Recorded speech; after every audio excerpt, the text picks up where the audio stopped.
Hello there. Welcome to iTalksleepy, your bedtime story to get sleepy. Some nights, the silence seems to shout more loudly than the noise about.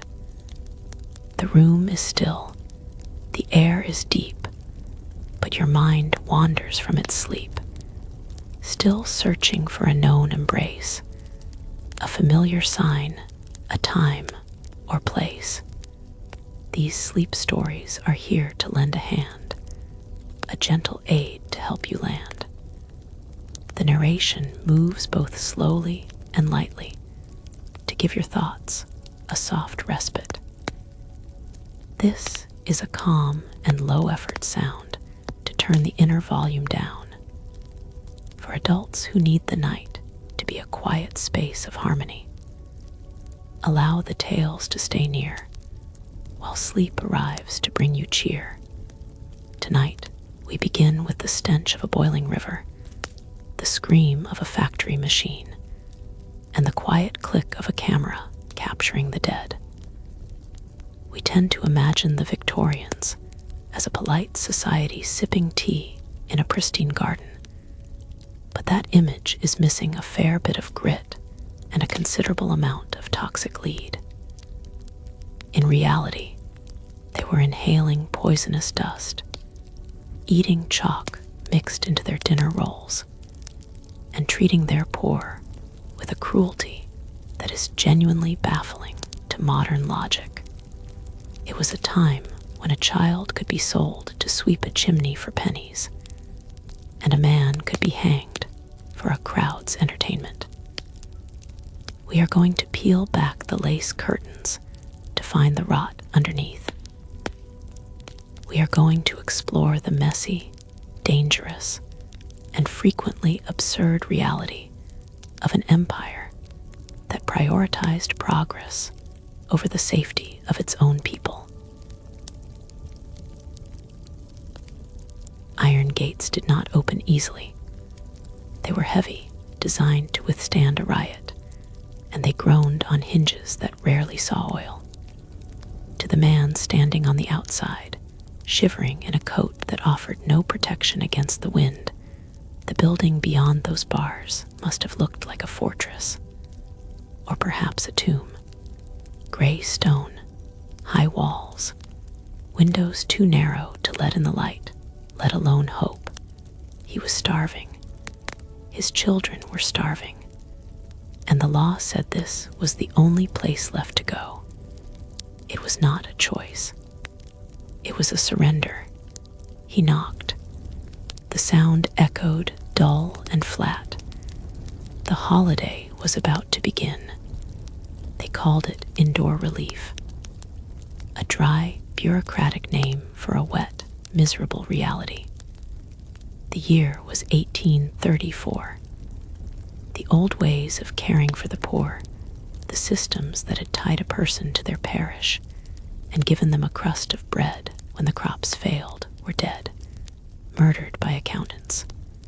The new philosophy was cold. It was mathematical. It was called less eligibility. A simple, cruel idea. Life inside the workhouse had to be worse than life outside. It had to be harder, colder, and hungrier than the lowest, most degrading labor available to a free man. Only then would the poor be deterred from seeking help. Only then would they understand that poverty was a crime and the prison was waiting. Imagine the silence before the storm. The man steps inside. The door slams shut behind him. That sound, it was the sound of his old life ending. He was no longer John, the father, the husband, the laborer. He was an inmate, a pauper, number 452. The system demanded his identity in exchange for a bowl of soup.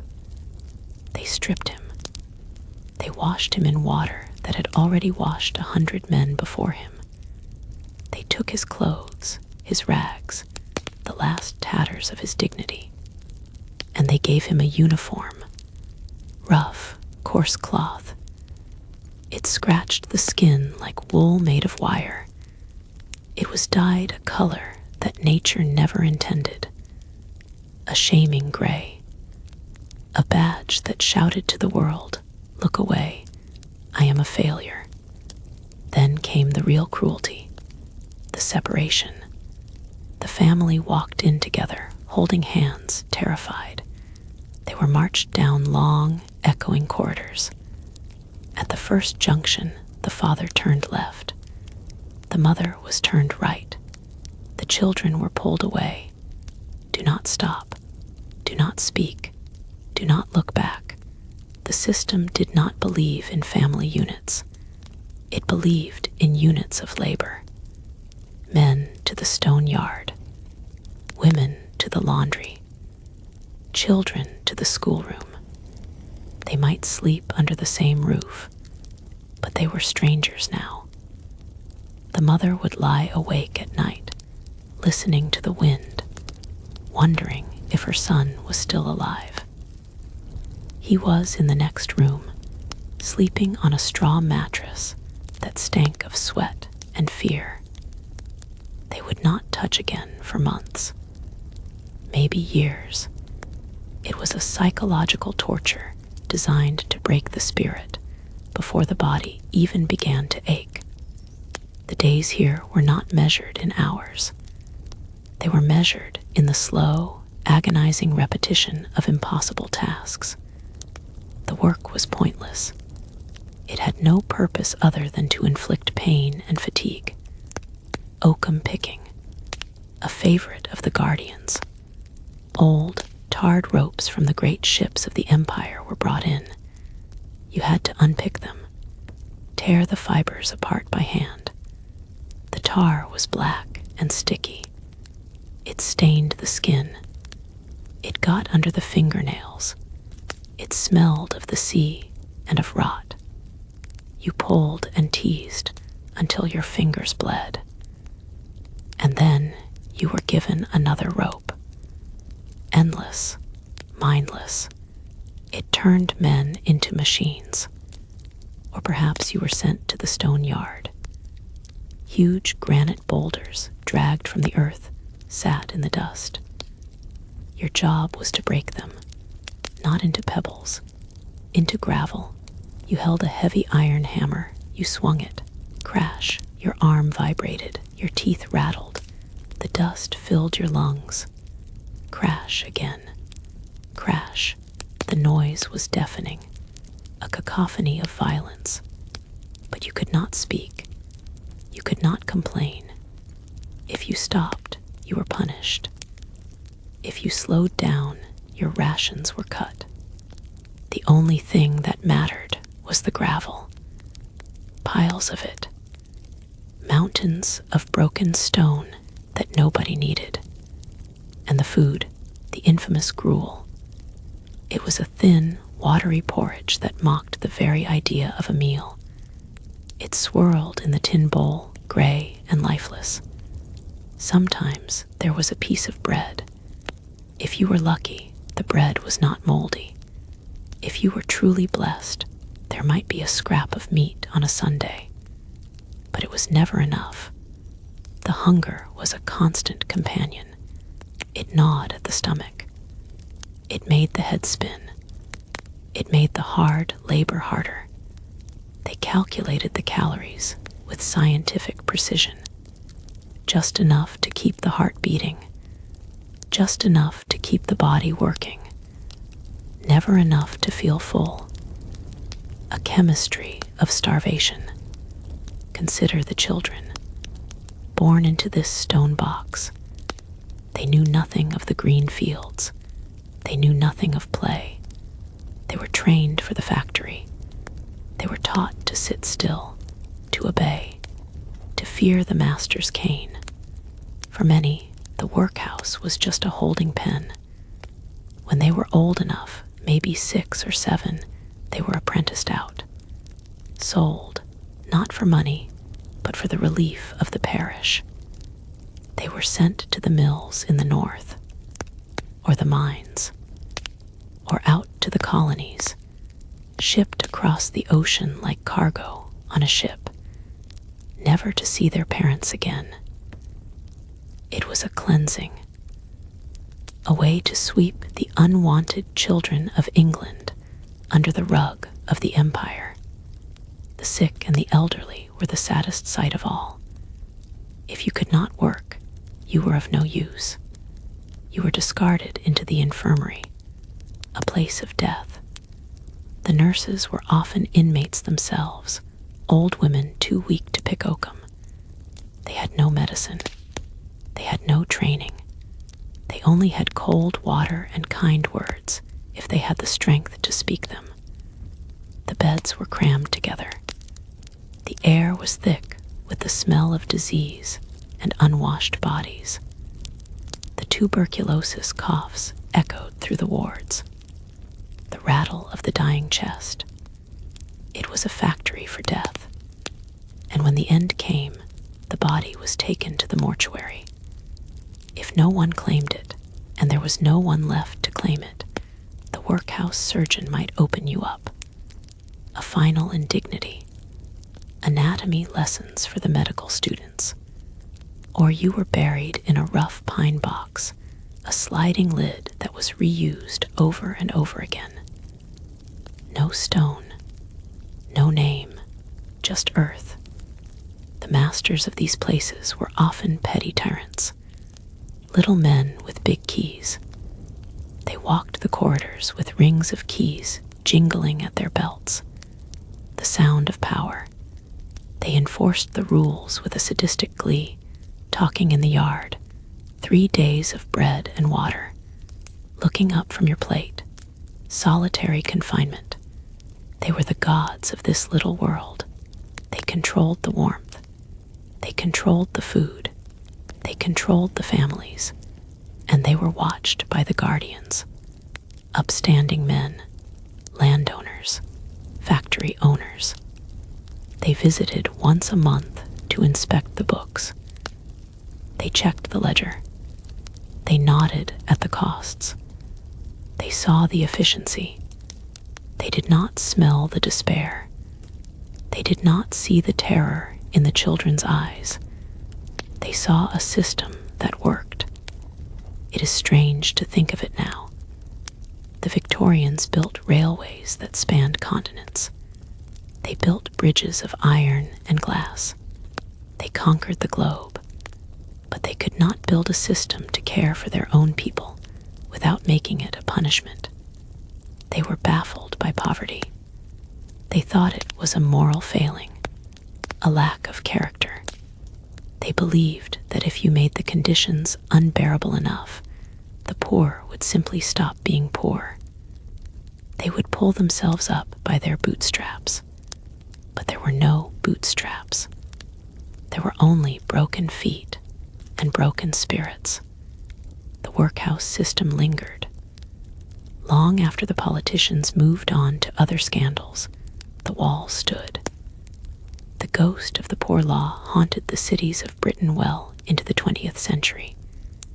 Even today, you can walk past a grim, red brick building with high windows and feel a chill. You know what it was. You know what happened inside. The silence lingers. The silence of the separated families. The silence of the stone yard. The silence of the crushed and the forgotten. It was a holiday from hunger, paid for with the soul. A cruel, cruel bargain. The sun did not shine in the summer of 1858. It burned. For weeks, the heat sat on the city like a heavy, wet blanket. The air stopped moving. The wind died. And in that stillness, something began to rise. It was not a mist. It was not the usual coal smoke that blackened the lungs of the city. It was a smell, a living, breathing entity. It crawled up from the river. It seeped through the keyholes of the grandest houses. It coated the tongue. It wrapped around the throat. The Thames, that great artery of the empire, had turned into a stagnant gutter, and it was cooking. Picture the river. It was not the blue, flowing stream of the paintings. It was a solid, moving mass of waste, brown, sluggish, viscous. The water had vanished, replaced by a slurry of excrement, rotting animal carcasses, and industrial slag. It looked like soup, a terrible, deadly soup. The city had been using this water as a toilet for centuries, but something had changed recently. The invention of the flush toilet, a marvel of modern convenience. People thought it was magic. You pull a chain and the filth vanishes. But it did not vanish. It just moved. It went into the drains, and the drains, designed only for rain, vomited it straight into the river. The Thames had become the ultimate destination for everything the city wanted to forget. And then the heat baked it. The water level dropped. The piles of waste, once hidden beneath the surface, were exposed to the sun. They began to ferment. A chemical reaction. A biological nightmare. Methane gas bubbled up. The smell hit like a physical blow. It was so thick that it was said you could see it. A yellow haze is hovering over the water. It was not just unpleasant. It felt dangerous. To the Victorian mind, smell was not just a nuisance. It was a killer. They believed in miasma. Bad air. They thought disease traveled on clouds of stench. If you could smell it, you were breathing in death. Panic set in. A panic that smelled of rotten eggs. We must talk about the cholera. The ghost in the water. It killed fast. It killed ugly. You woke up healthy. By noon, you were retching. By evening, your skin had turned a ghastly blue-black. Your organs shut down. You died of dehydration, gasping for water that was killing you. The medical establishment fought over the cause. A brilliant doctor named John Snow had traced an outbreak to a water pump on Broad Street. He proved the water was the carrier, but the establishment ignored him. They clung to the miasma theory. It was easier. It made sense to their noses. They thought the smell was the disease, so they focused on the stench. If they could stop the smell, they believed they would stop the dying. They were wrong about the cause, but they were right to be terrified. The epicenter of this crisis was the Palace of Westminster, the seat of power, the heart of the empire. It sits right on the banks of the river. Terrible luck, really. The members of Parliament, the men who ruled the world, were trapped. They could not escape the odor. It filled the debating chambers. It clung to the heavy velvet curtains. It ruined their tea. The newspapers called it the Great Stink. A funny name for a nightmare. The government tried to protect itself. They soaked the curtains in lime chloride, a harsh chemical meant to mask the rot. It did not work. It just created a new smell, a mix of bleach and sewage, a chemical assault on the senses. Imagine the scene in the House of Commons. Men in fine suits, handkerchiefs pressed to their faces, eyes watering, trying to debate the laws of the land. The smell was so bad they considered abandoning the city, moving Parliament to Oxford or Hampton Court. They were defeated by their own filth. It was a great leveler. The poor had been smelling this for years. They lived in the slums by the river, breathing the air, drinking the water. one cared. But when the smell reached the rich, when the politicians gagged on their own words, suddenly it was an emergency. The machinery of government, usually so slow, so rusty, began to grind into action. Money was found. Laws were passed. The fear was finally in the right place. The man they turned to was Joseph Bazalgette, an engineer, a man who liked pipes.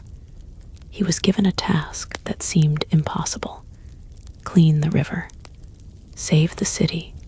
He did not mess around. His plan was massive, audacious.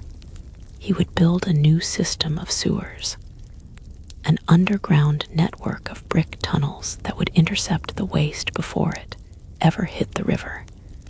He calculated the flow. He calculated the slope. And he calculated the size.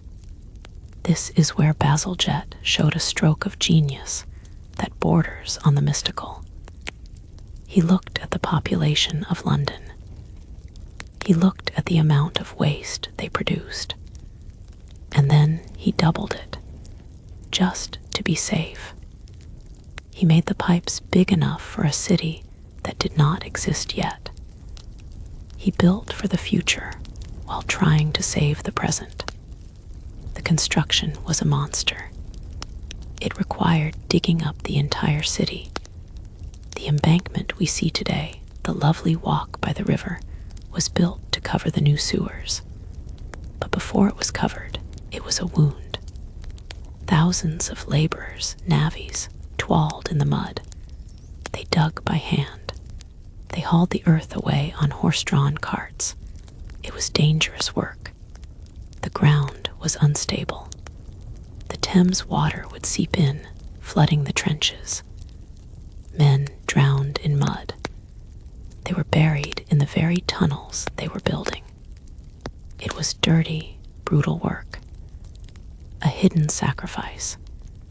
They built a cathedral of brick beneath the feet of the oblivious Londoners above.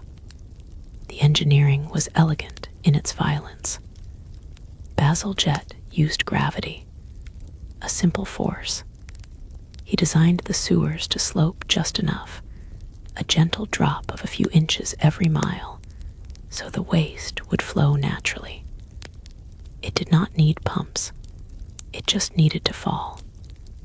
The sewer lines ran parallel to the river, catching the filth, carrying it east, away from the city. He built massive outfalls at Crossness and Abbey Mills. Great Gothic temples to sewage. They looked like churches, but they were factories of purification. The sewage was held back until the tide went out, then released, flushed into the sea, out of sight, out of mind. The cost was astronomical, millions of pounds, an unthinkable sum. But the cost of doing nothing had become too high. The smell had forced their hand. It is a funny thing about human nature. We will tolerate suffering in others, but when it inconveniences us personally, we act.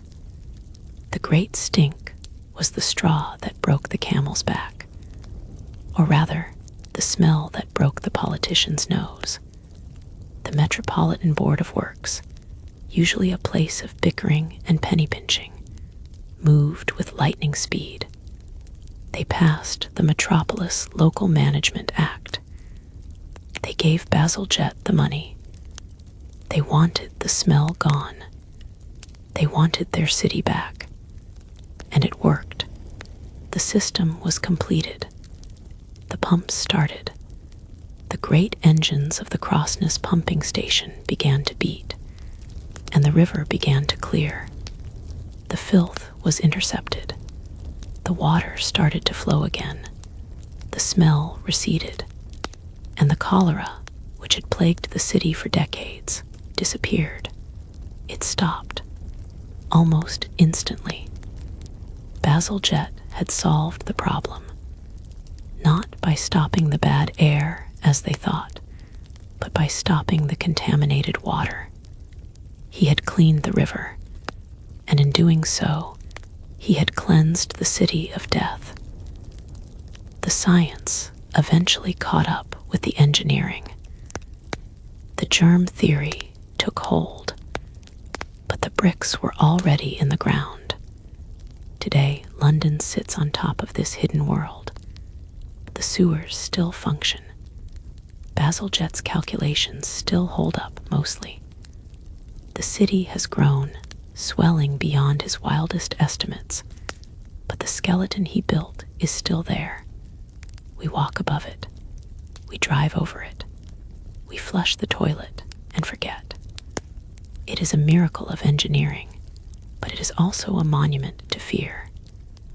It was built because the rich were afraid of the smell.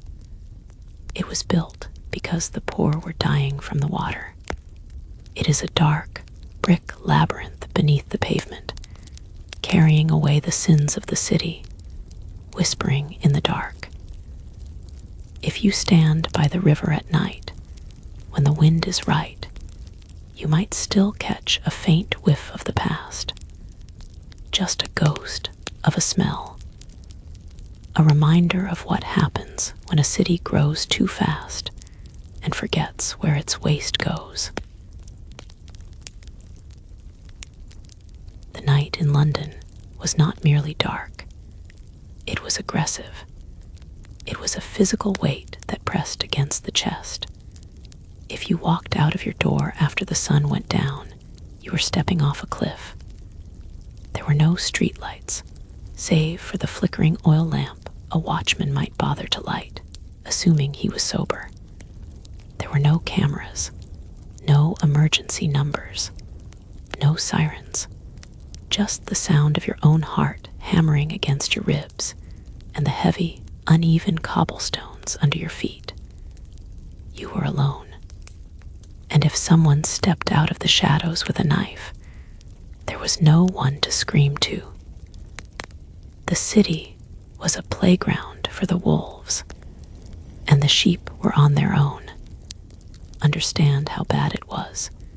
We have to look at who was supposed to be protecting the people. The watch, a tragic joke. In every parish, there were men hired to walk the streets, but they were not chosen for their strength or their courage. They were usually the old, the infirm, or the drunk, men who couldn't find work elsewhere. They carried a lantern and a rattle, a wooden noisemaker to sound the alarm. But they were terrified. They huddled in their watch boxes, hiding from the very criminals they were paid to catch. If you were lucky, the watchman would wake up when you were murdered. If you were unlucky, he would help the thief steal your boots. The streets were a chaotic free-for-all. The strong ate the weak, and the law was nowhere to be found. This chaos continued for centuries. Thieves operated in open gangs. The marshals and the Bow Street runners existed, but they were few. They were detectives, not patrolmen. You had to pay them to investigate a crime after it happened. If you had no money, you had no justice. The rich hired bodyguards. The poor huddled in their locked rooms. It was a stalemate of fear. The government knew it. They just didn't want to pay for a solution. The idea of a standing army in London terrified the politicians. They had memories of the military brutality used against protesters. They feared a police state. They preferred a state of anarchy to a state of control. That is, until Robert Peel came along. Peel was a man of cold logic, a man who liked things tidy. He looked at the crime statistics, and he looked at the mess in the streets, and he saw a failure of management. In 1829, he pushed through the Metropolitan Police Act. He created a new kind of force, not soldiers, not spies, civilian guardians. He called them peelers, a name they hated, or bobbies, a name they tolerated even less. They were to be preventive, not reactive. Their job was not to catch criminals in the act, but to make it impossible for crime to happen in the first place. Their presence alone was supposed to stop the crime before it started. It was a nice theory. The reality was much bloodier. The uniform was the first problem. Peel wanted them to look different from the army. The army wore red. The blood of the soldier was hidden. The peelers wore blue, a dark navy blue. It looked civilian, but it also looked like a target. They wore tall, stiff leather hats reinforced with leather and iron. They were weaponized headgear. They carried a truncheon and a rattle. Later, a bullseye lantern that focused the light into a beam. They looked like strange, stiff beetles scuttling through the mud. And the people hated them. The working class saw them as the enemy, spies for the rich. The middle class saw them as a waste of tax money. The newspapers mocked them. The cartoons drew them as violent thugs or stupid buffoons. Imagine being the first bobby on the beat. You are alone. You are walking a route of several miles, through alleys you have never seen, past pubs filled with men who would happily slit your throat for a shilling. You have no radio, no backup. If you blow your rattle, the only people who will hear you are the ones trying to kill you. The rules were strict. No drinking. No fraternizing with women. No politics. You were expected to be a moral beacon in a city of filth, and you were paid a pittance. Just a guinea a week. Most of the early recruits were men who had failed at everything else. Unemployed soldiers, farm boys who had lost their land. They were not heroes. They were desperate men trying to hold onto a uniform that didn't fit. The violence was immediate. The mobs did not welcome the new police. In the first few years, peelers were attacked constantly. Bricks, stones, dead cats, knives. There were riots. The police were ordered to hold their ground, to not run. It must have been terrifying. To stand in a line while a crowd surged toward you, screaming for your blood, armed only with a wooden stick and a stiff hat. The discipline required was immense. They were beaten, maimed, and sometimes killed. But they stayed. Slowly, painfully, the mob learned that the blue coats would not break. They learned that hitting a bobby meant getting arrested, or getting hit back. The tide began to turn, not through love, but through fear. The tactics they used were strange. They mastered the art of doing nothing. The beat was a monotonous, hypnotic loop. Step, step, look left, look right, step, step. They learned the faces of the shopkeepers. They learned the habits of the prostitutes. They became a part of the furniture. The goal was visibility, to be seen everywhere, all the time. They mapped the city. They memorized every alley, every dead end, every escape route. It was a militarization of geography. They turned the chaotic maze of London into a grid of controlled zones. If a crime happened, they knew which way to run. If a suspect ran, they knew which door he would try to open. The public relations war was harder than the physical one. The police had to convince the people they were servants, not masters. They set up police stations where people could go to report lost items. They helped lost children find their parents. They directed traffic. They acted as unofficial town criers. It was a slow, grinding process of building trust, one handshake at a time. One lost dog returned at a time, but the resentment lingered. The nickname Bobby became affectionate eventually, but it took a generation. The Victorian love of order eventually won out. The streets became quieter. The riots became smaller. We must not forget the dark side of this order. The police were there to protect property, not people. They were the blunt instrument of the middle class. If you were a homeless person sleeping on a park bench, Bobby would move you on. If you were a prostitute, Bobby harassed you. If you were a political protester, Bobby cracked your skull. They enforced the laws of the rich against the poor. They cleared the slums to make way for the railways. They broke up strikes. They were the wall that kept the desperate out of the neighborhoods of the elite. The safety of the Victorian city was built on its willingness to be cruel in the name of peace.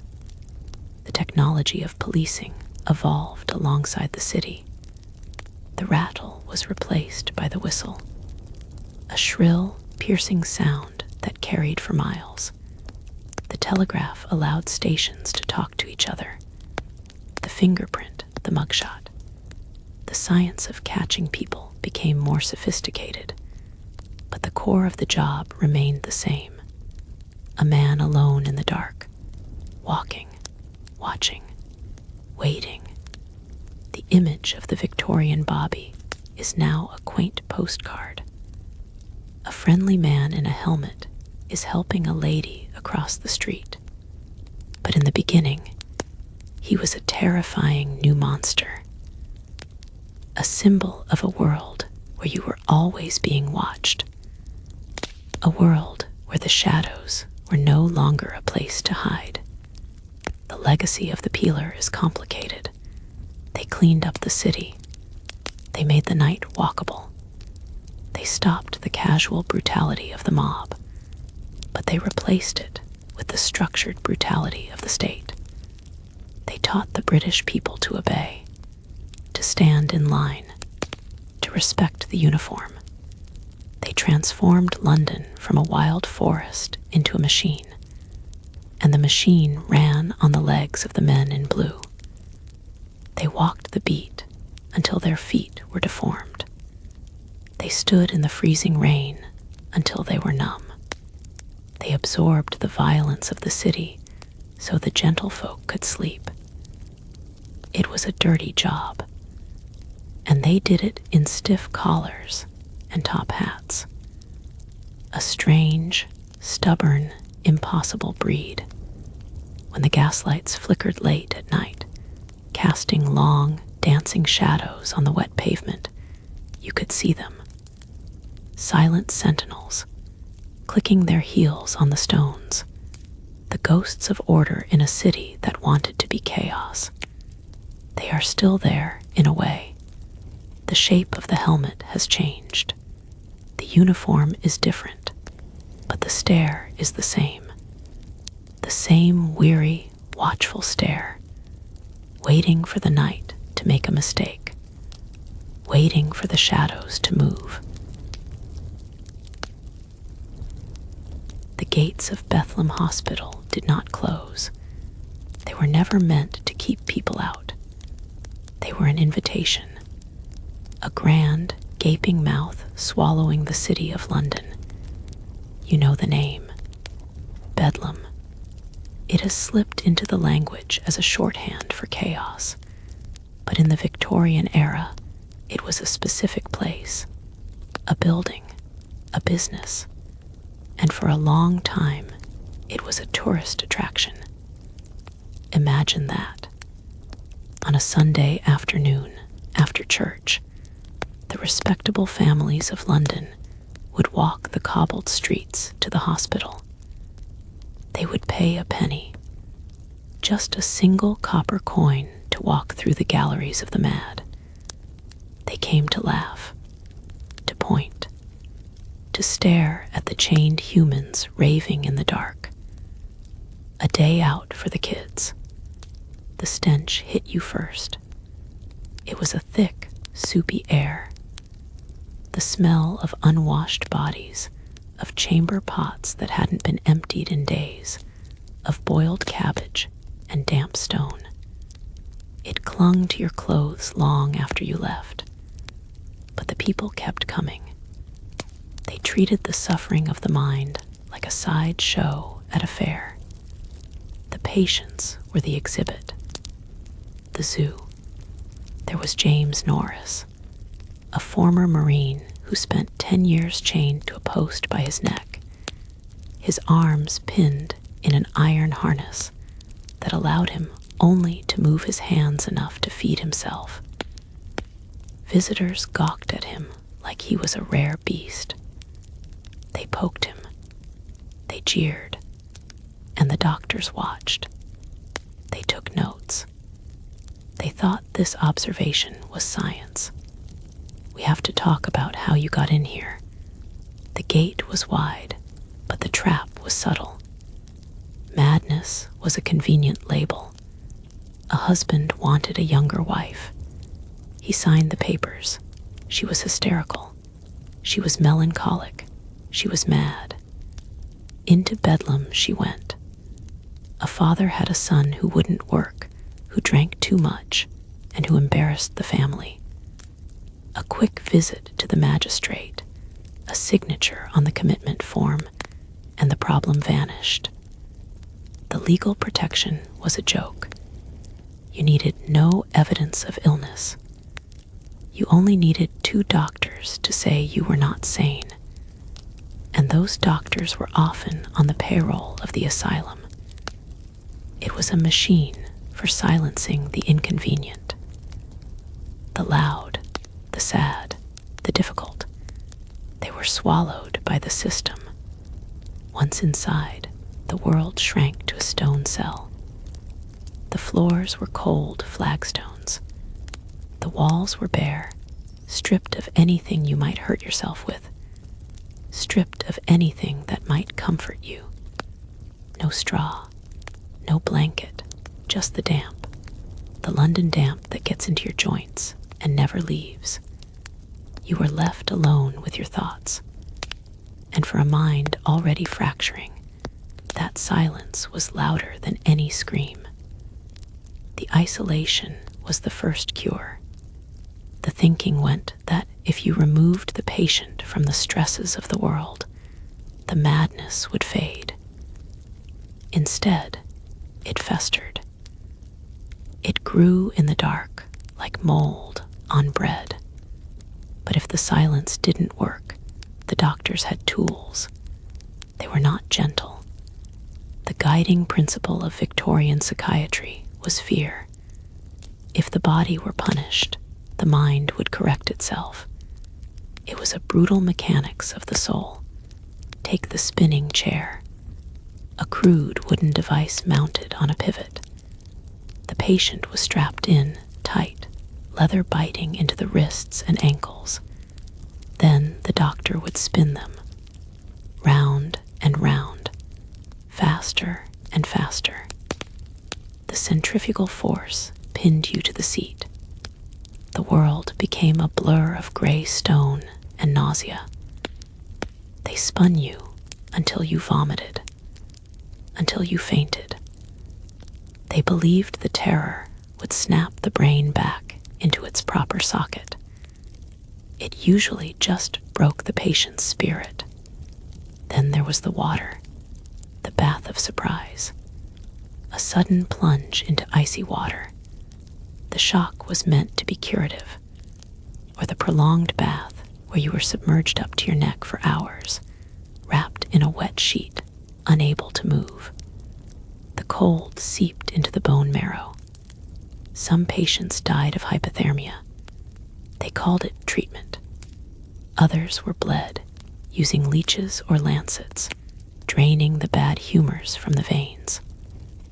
A practice left over from the Middle Ages, still clung to by men with medical degrees. They treated the brain like a faulty engine, hitting it with a hammer until it started. And the chains, always the chains. Even as the reformers shouted about moral treatment, the iron remained. Legs shackled together, wrists bound to the wall. In the lower wards where the paupers were kept, the manacles were never removed. You ate where you defecated. You slept where you stood. The skin on the ankles would rub raw, then bleed, then become infected. The rust from the iron mixed with the blood. It was a slow, chemical torture.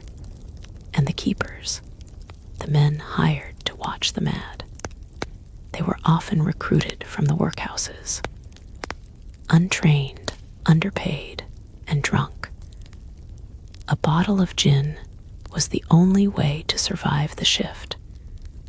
They carried heavy keys on their belts that jingled as they walked, a sound that made the patients flinch.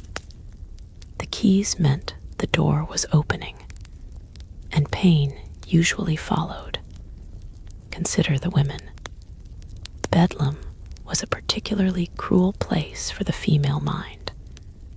Women were diagnosed with moral insanity for the most mundane reasons: reading novels, falling in love with the wrong man, wanting to leave a husband who beat her. These were symptoms of a diseased womb, they said, hysteria. The cure was often worse than the disease. They were subjected to invasive pelvic examinations. They were forced into cold baths to cool their passions. Their hair was cut short, a humiliation designed to strip away their femininity, to make them look like the madwomen they were told they were. A woman locked in Bedlam had no voice. She had no name. She was just a uterus with a pulse. By the mid-century, the old Bethlehem in Moorfields was considered too old, too dark, too scandalous. They moved it. They built a magnificent new building in Southwark, a palace of sanity. It looked like a Greek temple.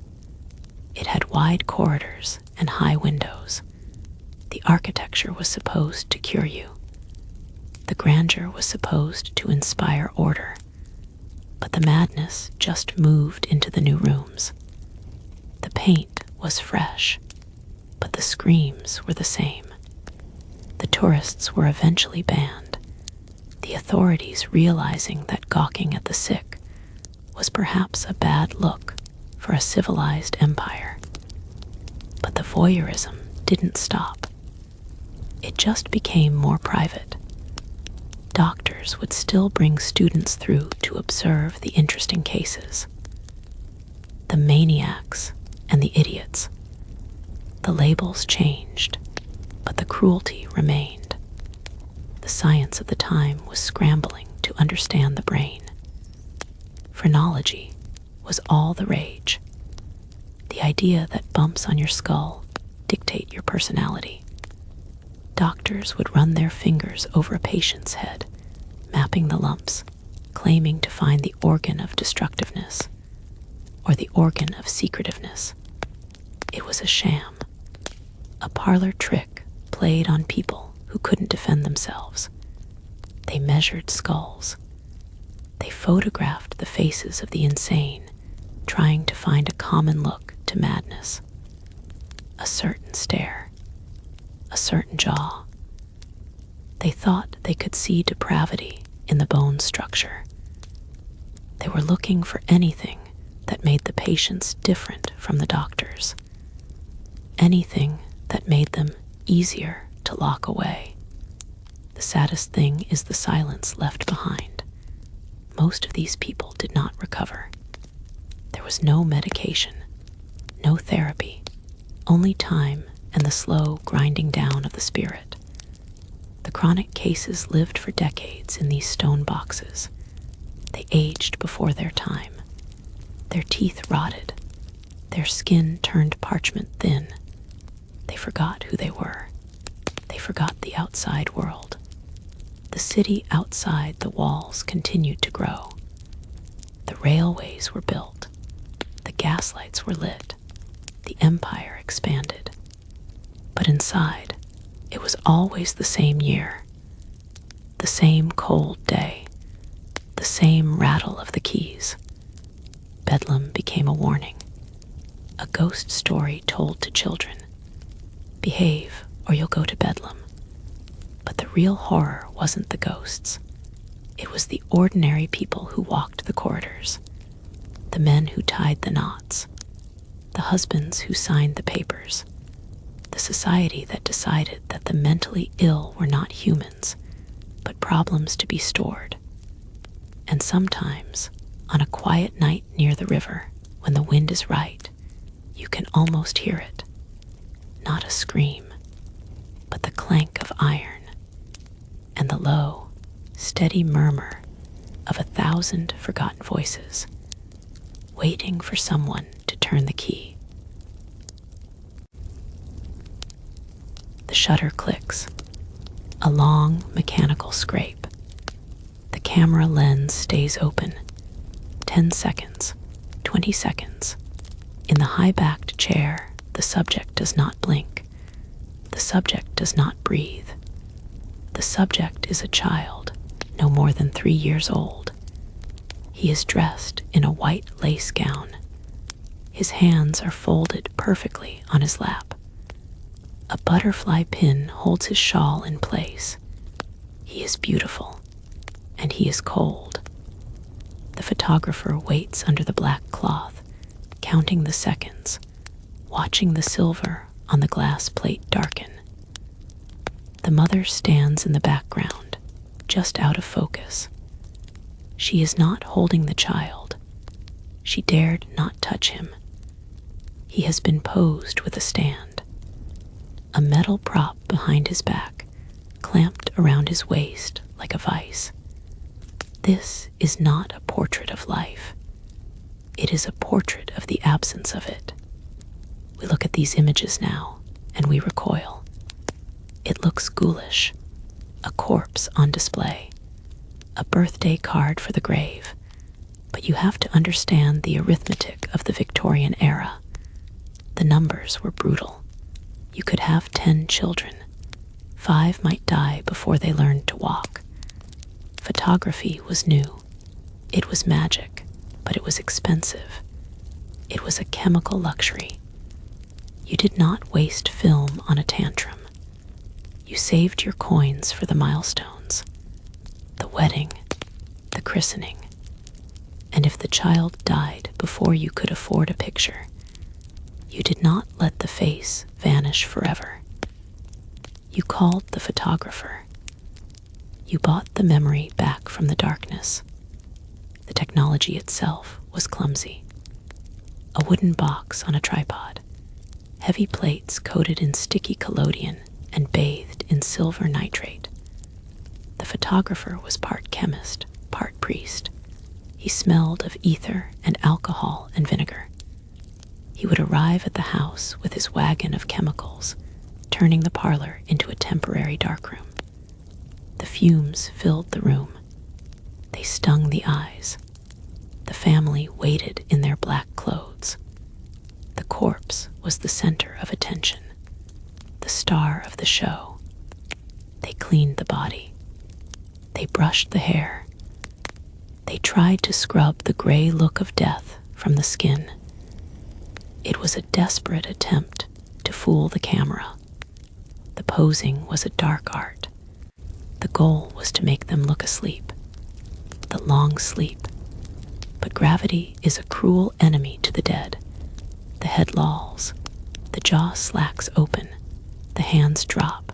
So they improvised. They used wires. They used braces.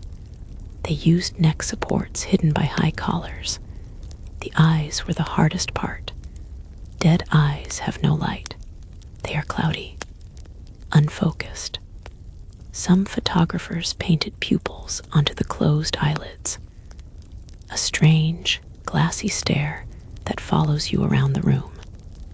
Others used props called spine boards to keep the body upright. A mother sitting next to her dead daughter, holding her hand. The daughter is rigid, a doll made of wax and flesh. Look closely at the old tintypes. You will see the hidden mother, a woman draped in a dark cloth, her face completely covered, holding a baby on her lap. The baby is alive in some photos, but in others, the baby is deceased. The mother is the prop. She is the support system. She becomes a ghostly shroud, a headless torso in the background. She held the weight of her dead child one last time, hidden behind a sheet, so the image would look natural. A paradox of intimacy and anonymity. Queen Victoria sat on the throne like a giant black crow. When her beloved Albert died, she didn't just mourn. She weaponized grief. She wore black for 40 years. She mandated that the entire court mourn with her. She set the template. Suddenly, death became a performance. You had to follow the rules. Black crepe on the door. The blinds are drawn. The clocks stopped at the exact hour of death. Mirrors were covered so the ghost wouldn't get trapped in the glass. It was a rigid choreography of sorrow. If you didn't mourn enough, you were cold. If you mourned too long, you were mad. The post-mortem photo was the centerpiece of this theater. The industry of mourning was massive. Whitby jet, a black gemstone mined from the cliffs. It was carved into beads, lockets, and brooches. The jewelry was heavy. It dragged at the neck. It was a physical weight of sadness. And then there was the hair, weaving the dead, snipping a lock of hair from the corpse and braiding it into a watch fob, or threading it under a glass locket. It was a way to keep a piece of them with you, a tactile memory, the coarse texture of a dead loved one rubbing against your thumb. It was beautiful. It was repulsive. It was necessary. The photographers were not always discreet. There are stories of them chasing the hearse, or setting up shop outside the cemetery gates, waiting for the fresh grave, waiting for the grieving mother to change her mind. You have no picture, madam. Let me take one now, before he goes into the ground. It was a hard sell. It was a predatory business. But the grief of a mother is a bottomless pit. She would pay. She would give the last of her savings to capture the face that she would never see again. The exposure times were the enemy of the living. You had to sit still. A squirming child would blur. A dead child never blurred. They were the perfect subject, the ultimate stillness. This is a chilling thought. The most beautiful, sharpest Victorian photographs of children are often the ones where the child is dead. The clarity is uncanny.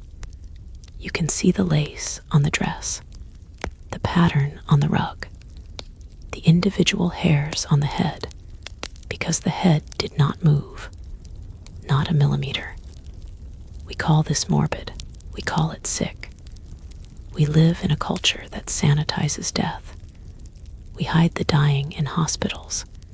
We pump them full of chemicals to make them look like wax figures, but we close the casket. We do not want to see the reality. The Victorians lived with it. Tuberculosis coughed in the corner room. Cholera took the neighbor. Death was a roommate. They didn't fear it in the same way. They respected it. And they wanted to keep it. They wanted to own it. The photo, was a way to capture the ghost before it fled. As the century turned, the technology changed. Film rolls, cheaper cameras, Kodak. You press the button, we do the rest. Suddenly, everyone had pictures. You didn't need the death portrait to remember the face. You had albums full of birthdays and picnics. The post-mortem photo faded from fashion. It became a taboo, something to be hidden away in the attic. The earlier daguerreotypes and ambrotypes were sold off. They became curiosities, creepy Victorian children on the internet. We strip the context away. We giggle at the stand. We point at the painted eyes. We forget the mother standing in the shadows. But the pain is still there, frozen in the silver nitrate. You can see it if you look past the weirdness. Look at the father. He is usually standing apart, hands clasped behind his back, a look of helplessness. He paid for the photo. He authorized the stand. He stands guard over the body.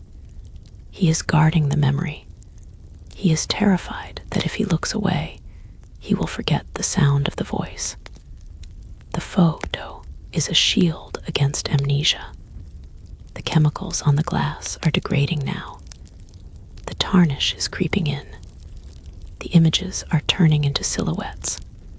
The faces are fading back into the dark. Eventually, they will be gone. Just ghosts on a piece of metal. But for a moment, for a frozen 20-second exposure in a gaslit parlor, they stopped time. They held the dead child in the chair. They forced the eyes to stay open. They made the memory permanent. A cruel, beautiful trick of the light.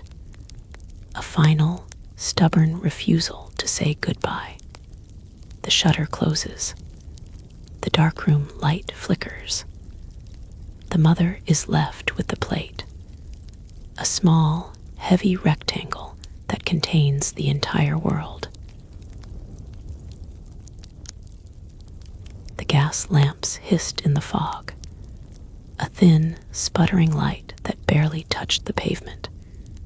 It was a Tuesday night in Whitecapel, or maybe a Thursday. It doesn't matter. The days bleed together when you are hungry. A woman stood in the shadow of a doorway. Her dress was cheap cotton, stained with mud and grease. She pulled her shawl tight around her shoulders, but the cold found her skin. She was waiting, not for a lover, not for a friend. She was waiting for a man who would pay her a few shillings for the use of her body. A transaction. A business deal born of desperation. The street was silent, except for the distant clop of a horse's hooves and the beating of her own terrified heart. Must look at the math of survival. It is simple arithmetic. A woman working in a laundry, scrubbing other people's stains for 14 hours a day, might earn 4 shillings a week. Rent for a single, damp room in a slum was 3 shillings. That leaves 1 shilling for bread, for coal, for soap, for shoes. If you got sick, you starved. If you lost your job, you starved. But on the street, standing in the dark, a woman could earn 1 shilling in 10 minutes. It wasn't a choice. It was a calculation. The ledger of poverty. You sell the only thing you have left because the alternative is the workhouse. And we know what waits in the workhouse. The city was filled with these women. The census takers called them surplus women. In the middle of the century, there were 500,000 more women than men in England. The men had emigrated. They had gone to the colonies. They had died in wars, or they were already married. The women were left behind. A redundant population. They were the daughters of soldiers, the widows of sailors, the orphans of the slums. They had no safety net. There was no welfare state. There was only the street. And the street was always hungry. Imagine the geography of vice. It wasn't hidden away in some red light district that you could easily avoid. It was everywhere. It was in the West End, where the demi-monde wore silk and entertained aristocrats in high-class brothels. But it was also in the East End, in the doss houses, where you slept 4 to a bed, lice crawling across the blankets. It was a ladder of misery. At the top, the courtesan might set herself up for life. At the bottom, the dockyard prostitute, turning tricks for a pint of gin or a warm place to sleep inside a crate. The double life was exhausting. Many of these women were domestic servants by day. They scrubbed floors and polished silver for respectable ladies who would faint if they knew who was handling the tea service. At night, they slipped out. They traded the servant's uniform for something a little flashier. They walked the streets. They sold their bodies, then washed up in the scullery sink before dawn. A cycle with no sleep. A cycle with no exit. The body became a machine for labor and a machine for pleasure, neither of which brought any joy. The hypocrisy of the era was thick enough to choke on. The men who walked these streets at night were the same men who went to church on Sunday. They were the politicians, the judges, the sons of the wealthy. They demanded purity in women while purchasing access to filth. The moral codes were strict. A woman who lost her virtue had fallen, ruined, tainted forever. But the man who ruined her, he was just a man. He was sowing wild oats. The rules were written by the buyers to protect the sellers. And the sellers were always the women. The law was even crueler than the customers. In the 1860s, the government passed the Contagious Diseases Acts. They were supposed to stop the spread of venereal disease in the army towns. But the laws only targeted the women. The police could drag any woman off the street if they suspected her of being a prostitute. She could be forced to undergo a humiliating internal examination, spread-eagled on a metal table while a doctor poked and prodded. If she were sick, she was locked in a hospital for months. The men who infected her, they walked free. No exams for them. No prison. It was a state-sanctioned torture. A war on women fought with speculums and steel cells. Violence was the weather they lived in. It wasn't just the serial killers like Jack the Ripper who would eventually stalk these streets, turning murder into a bloody spectacle. The violence was routine. A customer refuses to pay. A drunken soldier smashing a bottle overhead. A policeman's baton cracking a rib just for standing in the wrong place. They were hit. They were kicked. They were strangled. And often, no one cared.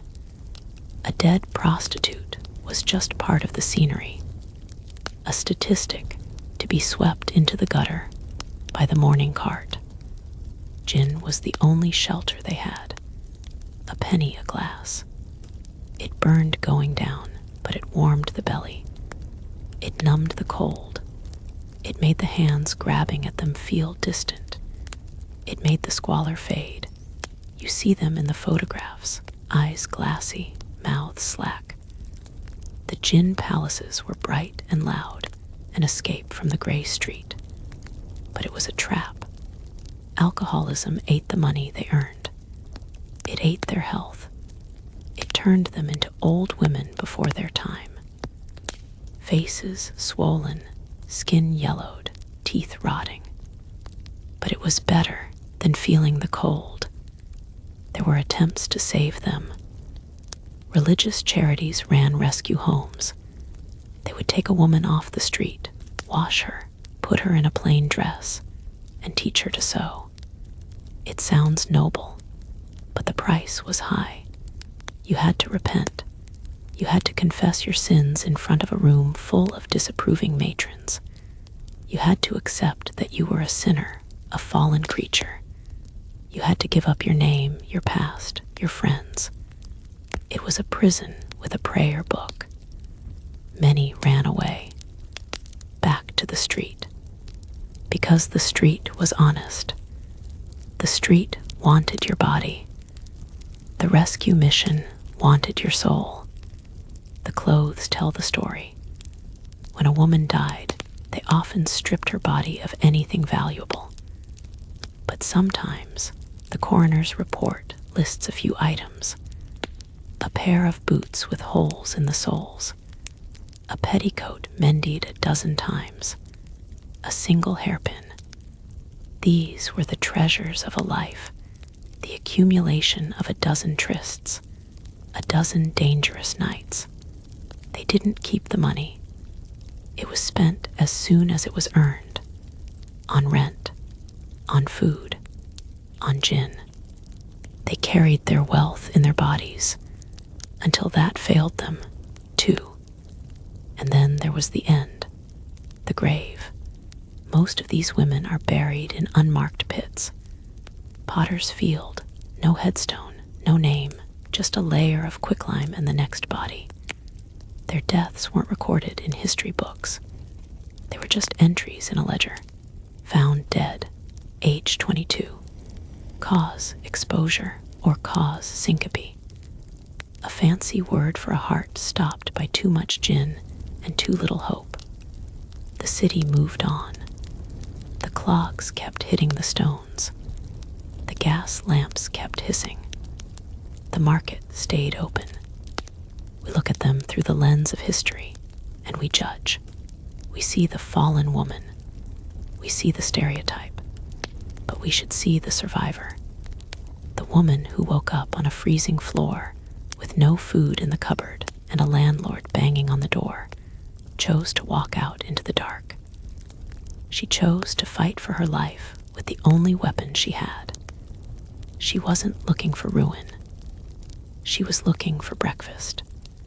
And the city, in its infinite hypocrisy and cruelty, made her pay for that bread with everything she had. The night took them all in the end, and the fog swallowed the sound. The noise did not stop. It pounded through the brick walls. It vibrated in the teeth of the workers. 1,000 iron hammers hitting 1,000 steel anvils, or the rhythmic, suffocating thump of the steam engine. A giant lung-breathing fire and smoke. This was the sound of progress. It was a deafening roar that drowned out thought, drowned out conversation, and often drowned out the screams. The factory did not sleep. It demanded to be fed. And it ate people. The air inside was a thick, gray soup. You didn't breathe it. You chewed it. Cotton dust, coal dust, metal filings. It coated the lungs. It turned the soft pink tissue into hard, black scar tissue. The doctors called it byssinosis or pneumoconiosis.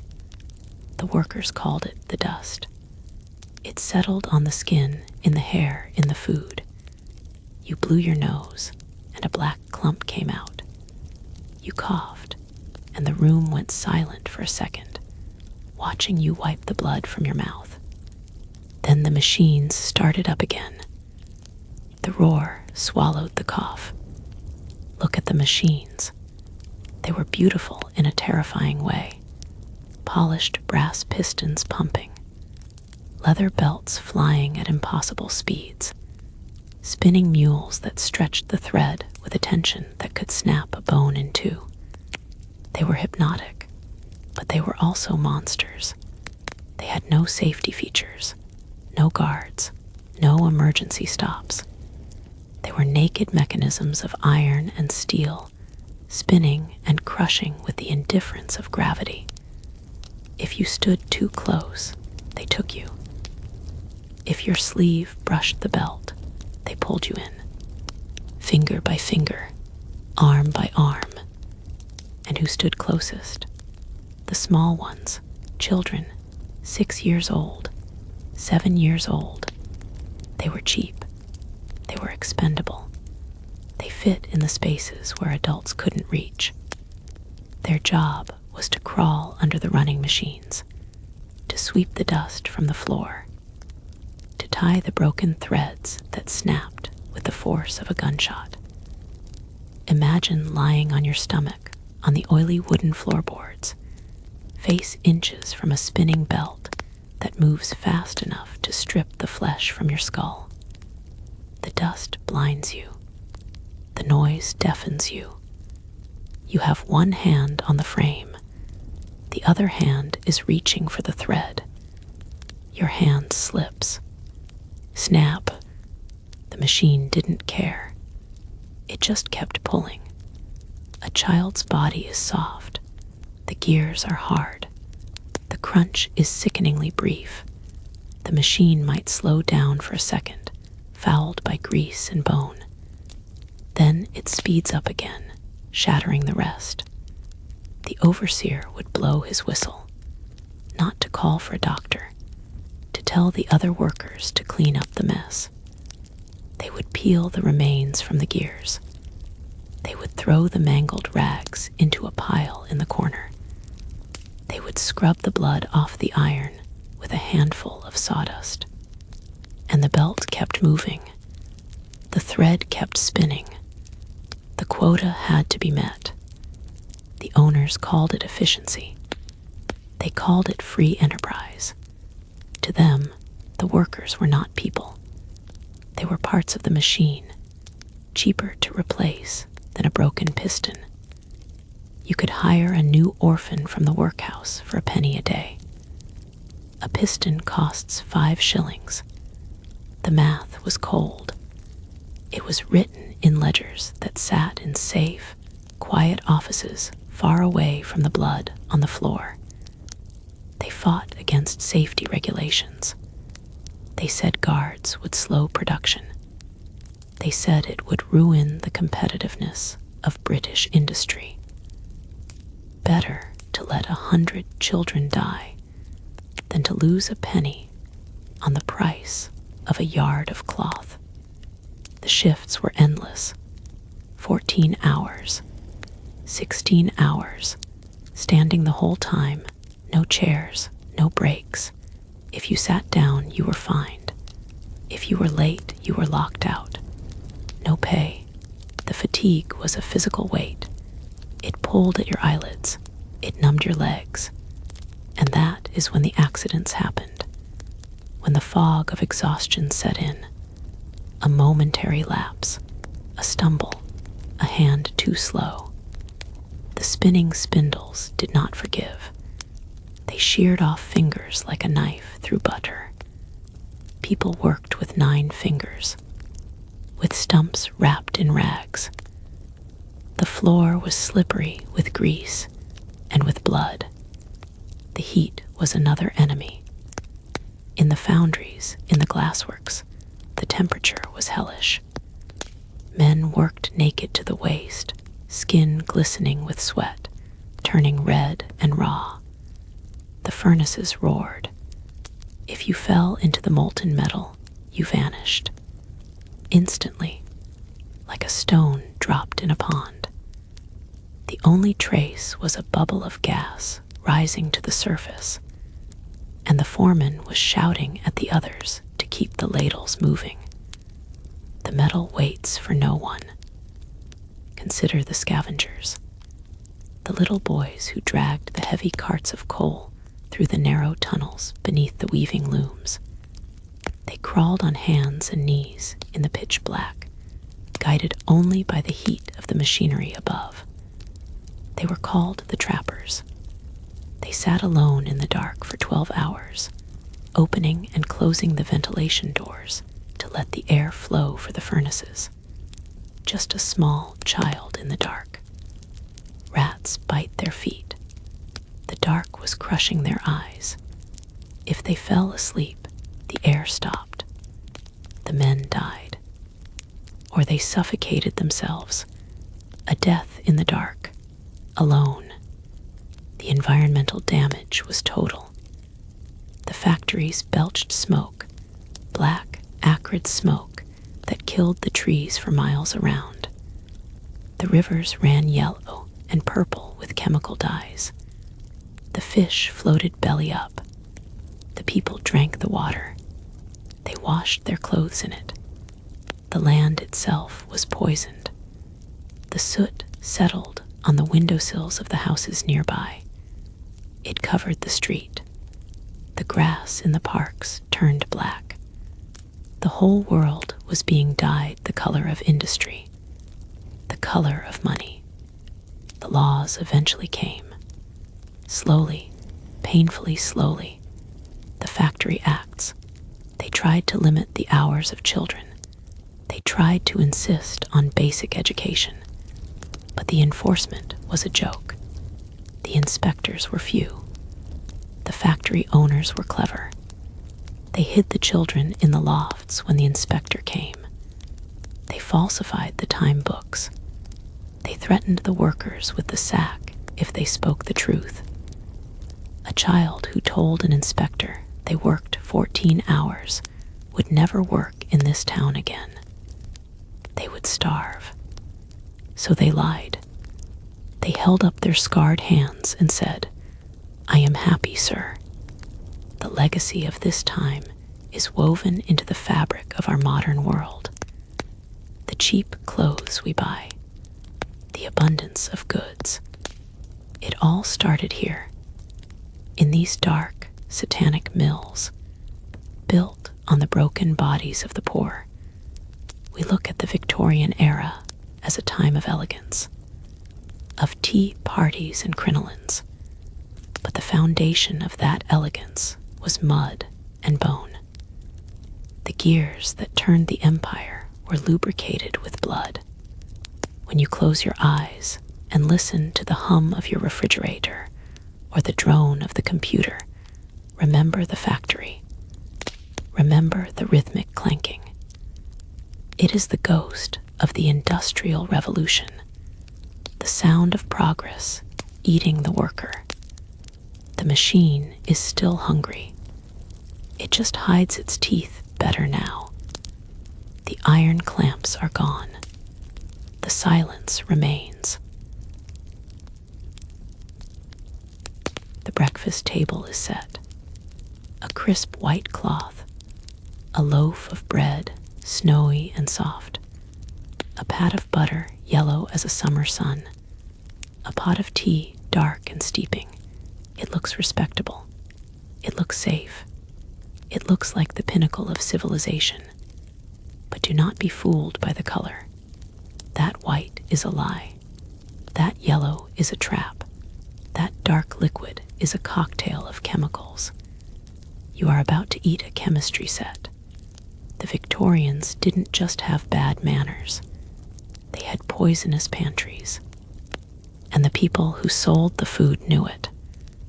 They just didn't care.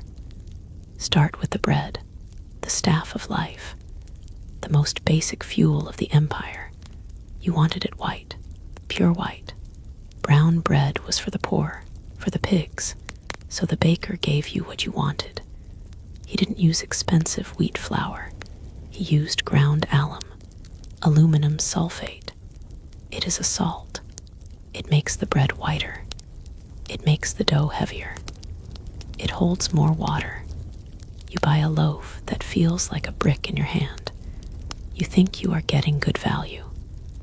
You are actually buying a rock in your stomach. The alum attacks your gut.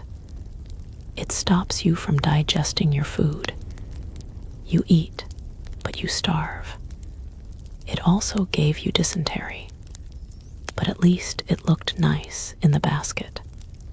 And the chalk. Yes, chalk. The stuff they write on blackboards with. They ground it down into a fine white dust and mixed it into the flour. It bulks up the loaf. It stretches the profit. If you were lucky, they didn't use plaster of Paris. Gypsum. The stuff used to cast broken legs. Imagine sitting down for dinner, tearing a chunk off a warm roll and chewing on gypsum. It crunches between your teeth. It creates a paste in your mouth that feels like wet cement. But the miller made an extra penny, and that was all that mattered. Look at the milk. The milkman arrives. He pours a pint into your jug. It looks thin, bluish, because he has watered it down. Half water, half milk, or maybe just a third milk. To fix the color, he adds a dash of whitening agent. Sometimes it was just chalk paste again. Sometimes, terrifyingly, it was lead chromate, a bright yellow pigment used by painters. Lead in the baby's bottle. It accumulates in the bones. It eats the brain. It causes madness. But it made the milk look rich and creamy. The perfect illusion for a morning cup. Then there is the tea, the national obsession. The empire ran on tea leaves, but good tea was expensive. Cheap tea was full of twigs and dust, so the merchant cheated. He swept the floor of the factory. He collected the leaves used to dye cloth. He boiled up hawthorn leaves. He dried them and painted them with toxic green dyes. Copper carbonate, verdigris, the color of a copper roof after a rainstorm. It looks beautiful. It looks like fresh tea. But drop it in hot water, and you are drinking a heavy metal broth. It settles in your organs. It slowly shuts down your liver. And to add weight, to make it feel like premium tea, they added iron filings, metal shavings in the cup. A bit of iron in the diet is good. A spoonful of rust with your Earl Grey is not. The worst crimes were saved for the children. The sweets, penny candies, bright red lozenges, glowing green drops. The kids loved them. They lined up outside the sweet shop with their coppers. But the red was made of red lead oxide, a pigment used in pottery glaze. It tastes sweet. That is the horror. Lead has a sweet taste, so the children ate it by the handful. They chewed on poisonous paint. It caused lead colic, terrible stomach cramps, brain damage, death. The green sweets were often dusted with copper arsenite. Scheele's green, a vivid, beautiful green, made from arsenic, the favorite poison of the Victorian era. We must not forget the beer, the working man's reward after 14 hours in the factory. He wanted a strong pint. He wanted a bit of a kick. The brewer obliged. He didn't have to wait for the beer to age. He didn't have to buy good hops. He just opened a bottle of strychnine, a neurotoxin. In tiny doses, it simulates the bitterness of hops. It gives the beer a head, a thick foam. It makes the drinker feel a buzz, a lift of energy. Then it makes their muscles spasm. It causes lockjaw. But until that happened, it was a damn good pint. They also used opium, cocaine, henbane, anything to mask the taste of the rotting grain. Think about the jam, the preserves. The strawberries were rare. The fruit was expensive, so the pot was filled with apple pulp. cheap, tasteless mush. But they couldn't sell it as an apple. They needed color. They needed flavor. They dumped aniline, coal tar dyes, the same bright new dyes that were staining the Victorian dresses. They were staining the food too. These were new chemicals. No one knew what they did to the body. They just knew they turned cheap apple pulp into a convincing red strawberry jam. Spread it on your gypsum bread. Wash it down with your copper tea. A toxic rainbow on the plate. The government knew. The doctors knew. There were inquiries. There were pamphlets. A man named Frederick Acum wrote a book called A Treatise on Adulterations of Food and Culinary Poisons in 1820. He blew the whistle. He told the world that they were eating poison. They hated him for it. They sued him. They called him a troublemaker. The merchants claimed that the regulation was bad for business. It would strangle the free market. If you couldn't put chalk in bread, how could a poor man afford to eat? The logic was twisted. The free market meant you were free to be poisoned if you were poor. The detection was a nightmare. Most food was sold loose, scooped out of barrels. No labels, no ingredients list. You trusted the grocer, and the grocer trusted the wholesaler, and the wholesaler trusted the chemist who supplied the dyes. It was a chain of deceit stretching from the factory floor to the dining table. The only way to tell if your pepper was mixed with dust was to taste it. To see if your vinegar was just diluted sulfuric acid was to drink it. The consumer was the guinea pig. The environmental impact was silent, but deadly. The factories making these dyes were dumping the waste into the rivers. The lead mines were belching smoke. The earth itself was being mined to be ground up and put into food. The geological cycle was short-circuited. The rocks didn't erode into soil. They were pulverized and put into the flour sack. We were eating the planet, but not in the way nature intended. We were digesting it through the alchemy of greed. Eventually, it got too bad to ignore. People died in high-profile ways. The Bradford Sweets poisoning in 1858. 20 people died, mostly children. They ate peppermint lozenges laced with arsenic. The candy maker bought the wrong powder by mistake, or maybe he didn't. It took that kind of tragedy to spark a law. The Adulteration of Food and Drink Act. It took them decades to get there, but the laws arrived. They started testing. They started fining. But the habits of the industry were deep. It changed the way we eat eventually. We started demanding labels. We started demanding safety. But we also lost something. The food became real. The bread started to go stale faster because it didn't have plaster to keep it hard. The milk started to sour because it wasn't pumped full of preservatives. We traded poison for freshness. A fair trade, you might think.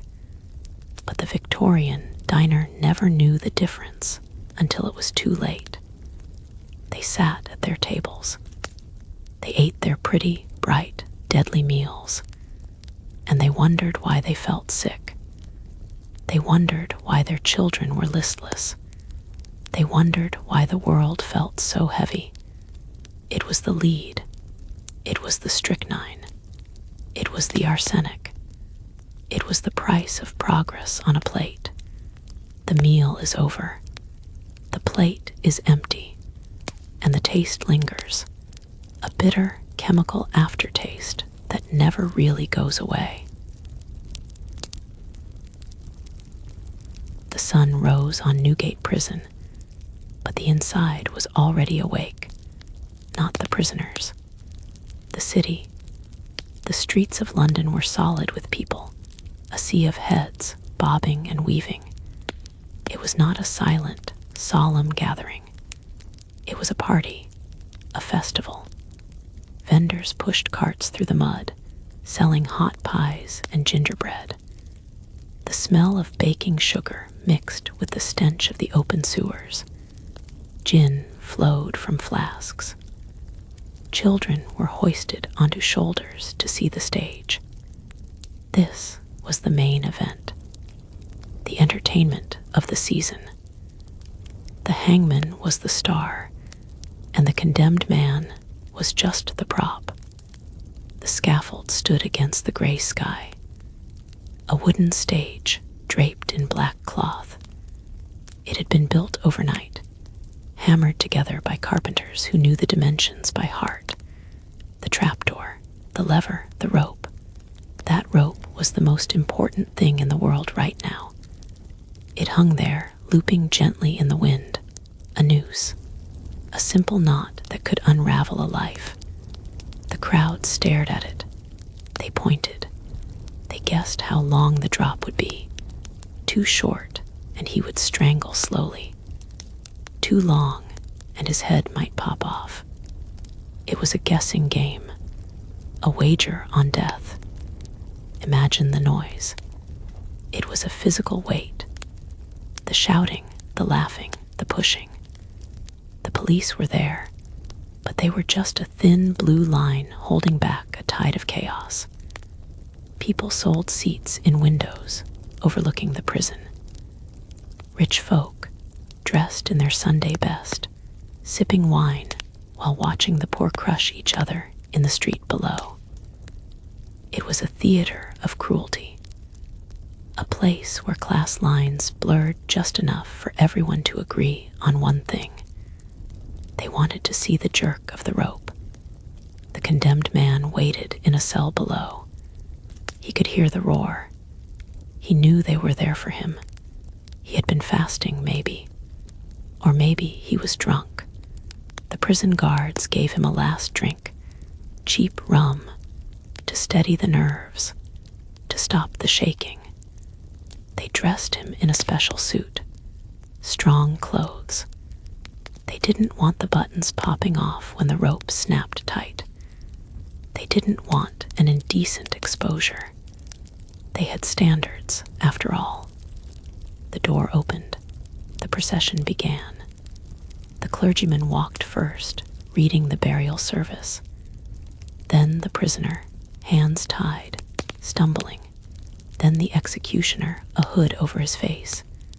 They moved slowly through the crowd. The jeers hit them like rain. People threw rotten vegetables, stones, sometimes dead cats. The crowd wanted a show. They wanted terror. If the prisoner looked stoic, they booed. If he cried, they cheered. It was a bizarre, bloodthirsty interaction. The audience directs the final act. The climb up the stairs. The sound of boots on wood. The priest was droning on about sin and redemption, words that nobody heard.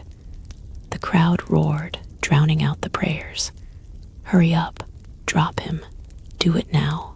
The prisoner stood on the trap. The noose was placed around the neck. The white cap was pulled down. Blindness. Then silence. A heartbeat of anticipation. The lever was pulled. The sound was distinct. A wet, heavy crack. The trapdoor slammed open. The body fell. It didn't look like sleep. It looked violent. The spine snapped. The body jerked. Then the dance began. The legs are kicking. The hands are twitching. It looked like a puppet with cut strings. The physics of death. The crowd cheered. A massive, triumphant roar. They had gotten what they paid for. Justice served cold with a side of popcorn. But the show wasn't over. In fact, the worst part was just beginning. The crowd surged forward. They weren't leaving. They wanted a piece of it, a souvenir, a relic of the dead man. People fought for the blood that dripped from the platform. They dipped handkerchiefs in it. They caught it in bottles.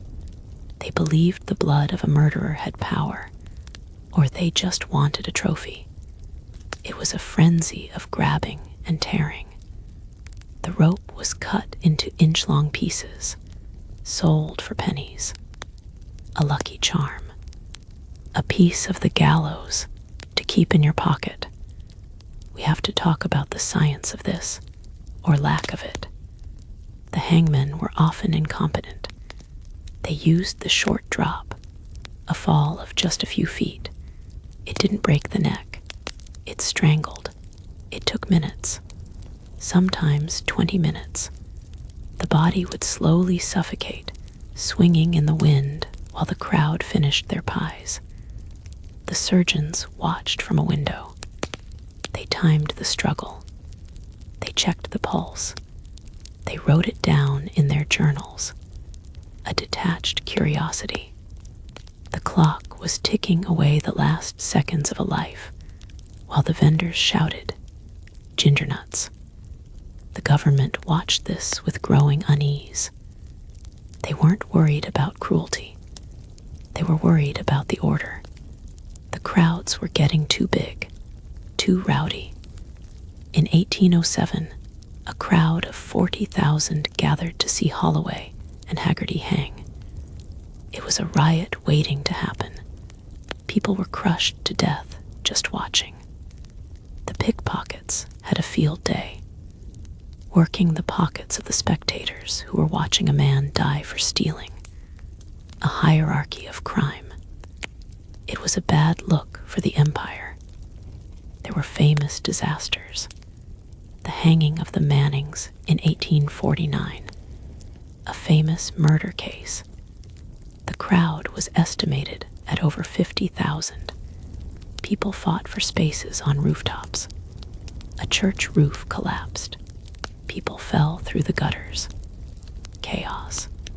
The rich in their windows pulled up the blinds so they wouldn't see the fighting below. The spectacle was consuming the city. It was becoming a monster that the authorities couldn't control. The mob was turning the execution into a parody of justice. It was just fun and games. And then it stopped. The Capital Punishment Amendment Act of 1868. They took it inside. No more crowds. No more pies. No more souvenirs. The hangings were moved behind the high walls of the prison. Prison gates closed. The public was locked out. The newspapers complained. The people grumbled. They missed the show. But the authorities sighed with relief. Justice became private again.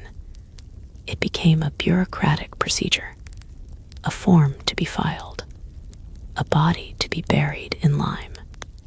It is strange to think about now. We look at the grainy photographs of the crowds outside Newgate, the faces staring up at the camera, waiting for death. They look bored, excited, ordinary. They were not monsters. They were Victorians. They lived with death every day. Cholera, typhoid, workhouses. Death was a neighbor. But this death was different. It was sanctioned. It was the state killing a sinner. And for a few hours, the rules of society were suspended. The mob ruled. The gallows was the altar. The sun went down. The crowd dispersed. Leftover trampled pie crusts and broken glass covered the cobblestones. A lone dog sniffed the wood of the trapdoor. The door didn't move. The wood was splintered where the bolt had been. A single shoe lay in the gutter, the leather scuffed. The lace is torn, just a shoe, waiting for a foot that would never wear it again. The wind whistled through the bars of Newgate, a low, mournful tune.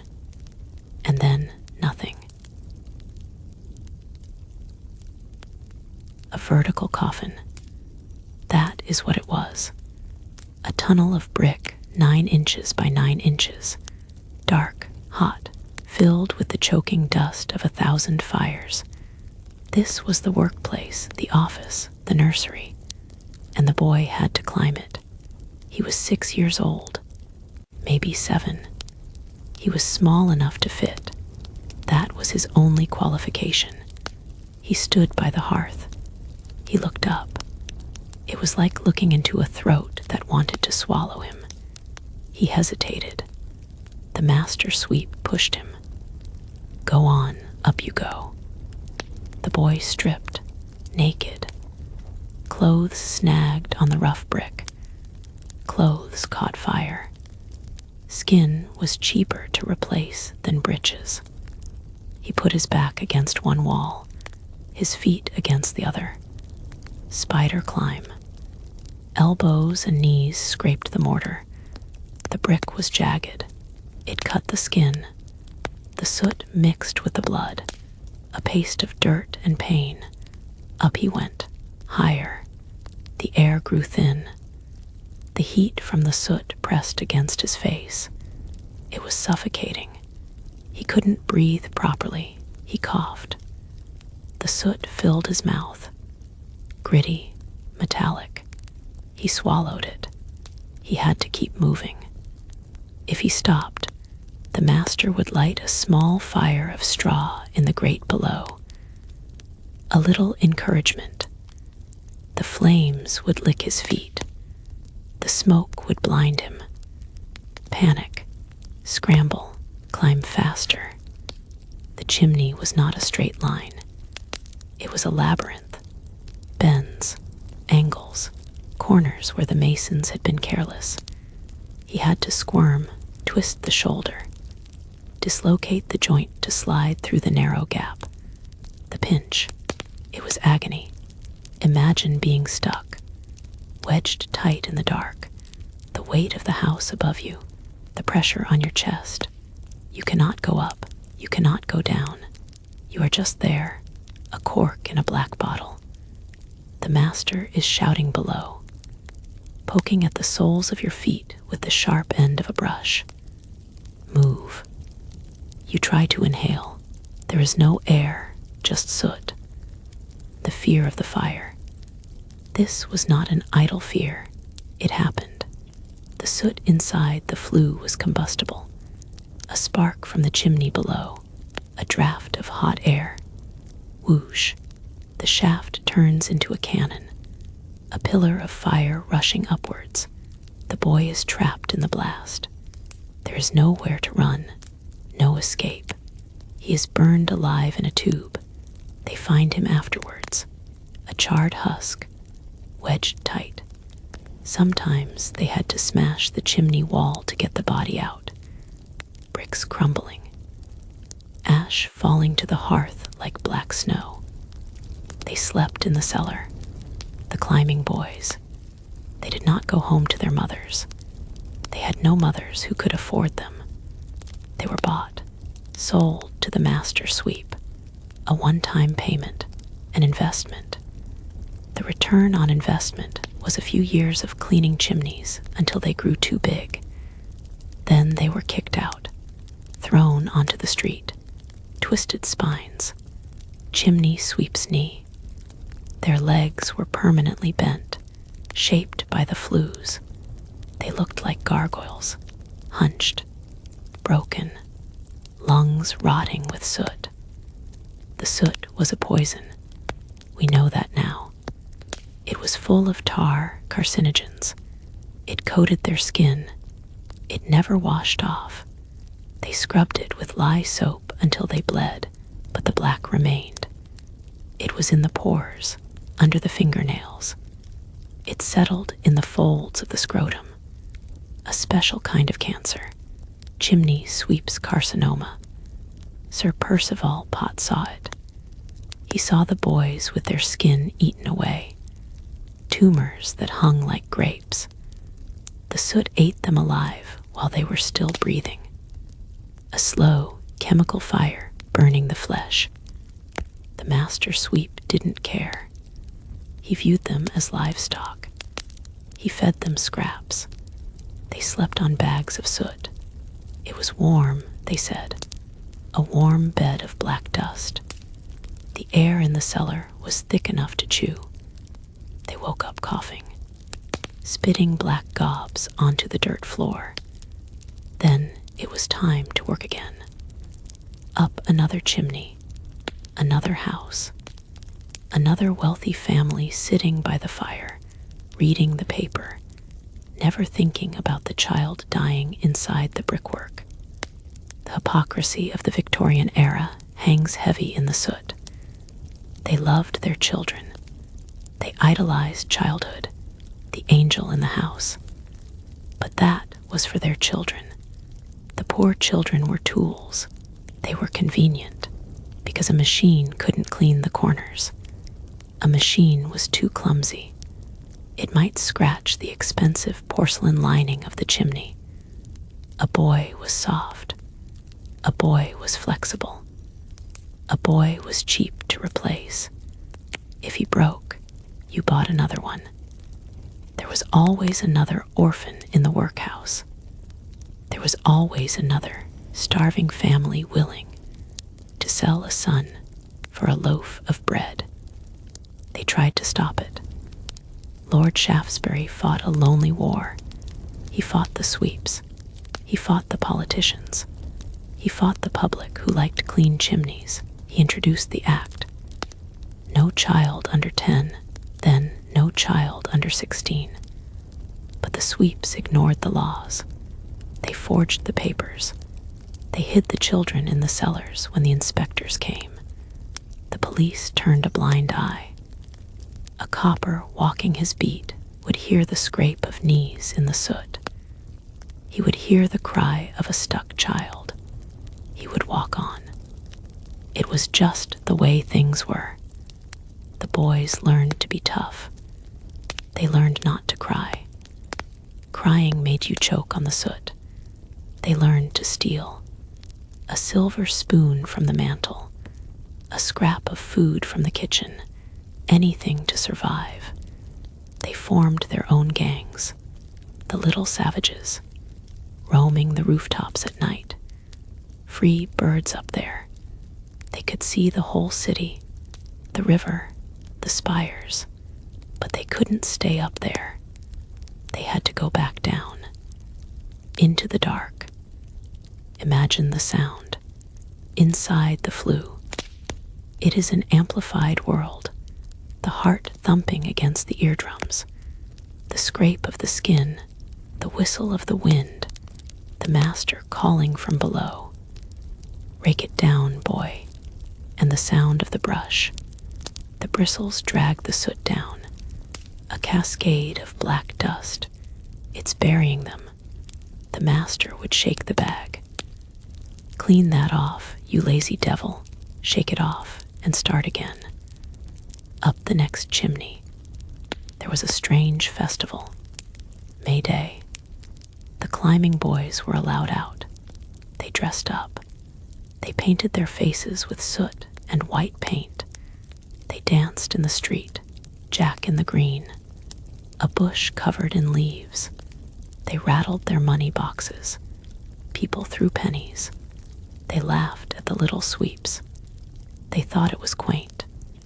They gave money to the very boys they were slowly murdering. A charity to ease the conscience. A penny for the chimney sweep. A penny for the dying boy. The resistance to change was baffling. The sweeps rioted when they tried to ban the boys. They smashed the new sweeping machines. They said machines destroyed the trade. What trade? The trade of selling children, the trade of cancer and burns. It made no sense. It was the power of habit. It was the power of greed. A master sweep didn't want to buy a machine. He wanted to buy a boy. A machine needed maintenance. A boy just needed a beating. The tightness, the claustrophobia. It is the defining horror. You cannot understand it until you picture the angle. a flue that was built with a kink, a jagged corner of brick. The boy has to push through. He squeezes his head. His shoulders pop. He is stuck. The panic rises in the throat. The dark is absolute. No light can reach him there. He is alone in the brick. The master is shouting. The fire is lit. The heat is rising. He claws at the mortar. His fingers bleed. He pushes. He pushes until his ribs crack, or until he dies. A plug of meat and bone is blocking the chimney, and then eventually silence. The laws finally caught up. The machines took over. The brushes spun by gears. The climbing boys vanished from the rooftops. But the brick flues are still there in the old houses, the narrow tunnels. If you go up into a Victorian attic today, you might see them. Tight, black, sooty. You can still see the scratches on the brick, the scrapes of the fingernails, the desperate claw marks of a child who wanted to get out. They are there, frozen in the stone, a mute record of a crime against the young. The brush is gone. The boy is gone. Only the marks remain. The hand on the clock at Osborne House seemed to hesitate. It was January 1901. A cold, sharp winter on the Isle of Wight. The woman who had defined the world for 63 years was slipping away. She was small, frail, a bundle of lace and white hair sinking into the pillows. Her children were there. The Kaiser of Germany, the Empress of Russia. Kings and queens stood by the bedside, waiting for the old woman to let go. When the end came, it was quiet. Just a stop. A breath that was never taken again. And with that, the 19th century finally died. It had been dragging its feet for years, but now it was over. The Victorian age was a corpse. The news traveled along the telegraph wires. Click, click, click. It hit London like a hammer. The flags came down. They were replaced instantly by black bunting.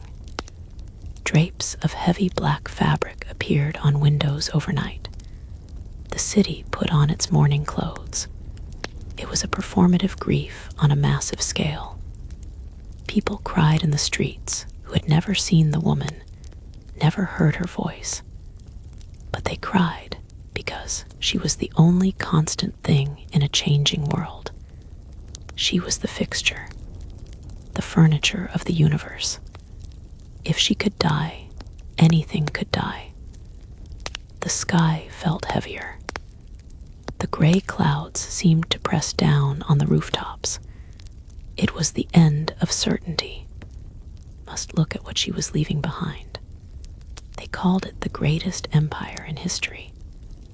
A quarter of the globe is painted pink, but the paint was peeling. The Boer War was dragging on in South Africa. A dirty, messy conflict was fought against farmers who refused to be conquered. It was the first taste of a new kind of warfare. Not glorious charges with sabers, but barbed wire and snipers. The British Army, supposedly invincible, was struggling. The headlines were full of defeat and scandal. Concentration camps had been invented to hold the enemy's families. Thousands were dying of disease there. The shine was coming off the imperial badge. The sun was setting, and the shadows were getting long. And yet, the myth was already hardening. People started to forget the bad parts. The workhouses, the cholera, the filth, the desperation. They forgot the child labor and the grinding poverty of the factories. As soon as she died, the era became a golden age in the public imagination. time of moral rectitude, of stiff upper lips and solid values. It was a lie, a comforting lie. It was nostalgia for a time that never really existed for the majority. It was a nostalgia for order, for a world where everyone knew their place. The poor were poor, the rich were rich, and God was in his heaven. It was a fairy tale told to comfort a nervous nation entering a scary new century. Victoria herself was a strange figure to build a cult around. She was not a warrior queen like Elizabeth. She was not a great intellectual. She was a stubborn, emotional woman who refused to move with the times. After her husband, Albert, died in 1861, she disappeared. She wore black for 40 years. She hid away in Balmoral and Windsor. She became the widow of Windsor. She became a ghost haunting her own palace. For decades, the machinery of government ground to a halt because she refused to sign papers. She refused to appear in public. The monarchy almost died with her. She sat in the dark, smelling the prince's clothes, keeping his rooms exactly as they were, dusting his shaving brush. It was morbid. It was unhealthy. But the British people loved her for it. They loved her grief because it felt real. It felt deep. Her funeral was a spectacle of calculated gloom. They did not bury her in Westminster Abbey with the other kings. She wanted to be with Albert. They built a massive mausoleum at Frogmore, a dark, Gothic fantasy in the middle of a garden. The procession through London was a sea of black. Soldiers from every corner of the empire marched in the snow. The streets were packed. Millions watched. The horses pulling the gun carriage were draped in black cloth. Even the sailors pulling the ropes had black armbands. It was a theater of death. It was the greatest show on earth. And sitting in the carriage behind the coffin was the new king, Edward Bertie, a fat, aging man with a walrus mustache and a history of gambling and mistresses. He looked uncomfortable. He looked like he knew the party was over, and he was just the cleanup crew. The transition to the Edwardian era was like loosening a corset. The air seemed to rush in. The Victorians were tight, repressed, and obsessed with rules. The Edwardians were loud. They liked luxury. They liked fast cars and dinner parties. They wanted to enjoy the empire before it collapsed. But the dark stuff was still there. It just moved behind better curtains. The poverty didn't vanish. The inequality didn't shrink. In fact, it got worse. The gap between the rich and the poor became a chasm. The aristocracy lived in palaces of marble and gold, while the East End choked on soot. The hypocrisy of the Victorian age turned into the decadence of the Edwardian age. Eat, drink, and be merry. For tomorrow, we might die in a trench in France. Technically, the world was changing fast. Electricity was replacing gas. The horse was being replaced by the motor car. The sky was filling with airships. The noise of the 20th century was starting to drown out the clatter of the 19th. But the human heart was the same. The capacity for cruelty was the same. The factories still ate children. The workhouses still crushed the poor. The Navy still patrolled the seas, threatening anyone who looked at the British flag the wrong way. The technology got sharper. The swords got bigger, but the hands holding them were just as greedy. It is funny how we mythologize the past. We look at the Victorian era as a time of decorum, of polite society, of gentility. But scratch the surface, and you find the same madness we have always had. Jack the Ripper stalks the foggy streets. Doctors are stealing corpses for dissection. Poison in the bread. Children working in mines. It was a brutal, chaotic, bloody time. But Victoria sat at the center of it like a spider in a web. Still, silent, watching. As long as she sat there, the web held together. When she died, the web snapped. The vibrations of that snap are still being felt today. The empire dissolved. The map was redrawn. The world moved on. But the shadows linger. The fog has not cleared from the streets of London. You can still feel the weight of that century in the architecture, in the grimy brick of the railway arches, in the gloomy squares. The Victorian era didn't end with a bang. It ended with a whimper. An old lady is breathing her last in a room full of dying flowers. It was a quiet end to a very loud century.